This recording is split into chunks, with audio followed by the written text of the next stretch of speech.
هاي سيدي، هاي المظاهرة الأخرى اللي خرجت من بورصة الشغل اللي يحمي فيها البوليس والحاكم، والأخرى ضربوها نتاع القضاة والمحامين.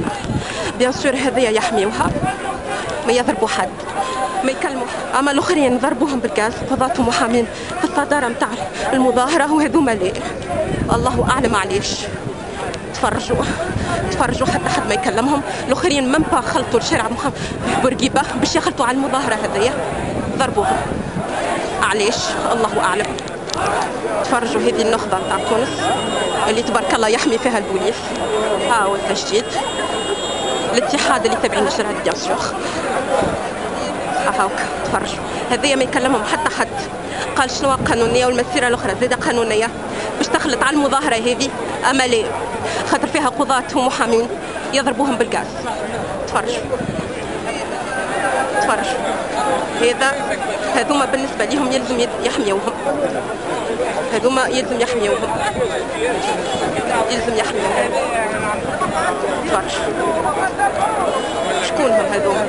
هذايا التكتل يحميوهم. بارك الله عليهم، محليهم منظمين. واحنا زيدا كنا منظمين. هاو علاش قسمونا في التكتل، ويوزعوا في المناشير نتاعهم فرصه باش يعملوا ببليسيتي لرواحهم، فهمتني؟ بيان سور. الاخرين علاش يضربوا فيهم بالغاز الله اعلم. ها احزاب تفرج تبارك الله.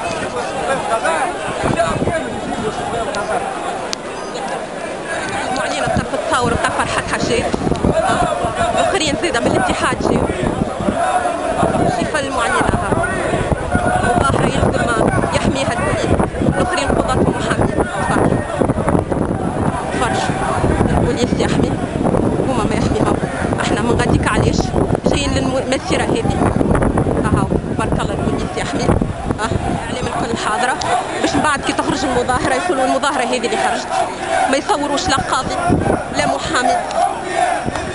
شكون اول واحد لازم يطالب باستقلالية القضاء؟ هما اهل المهنة. وينهم اهل المهنة لهنا؟ وينهم المحامين والقضاة؟ ضربوهم بالغاز في شارع حبيب ضربوهم بالغاز في شارع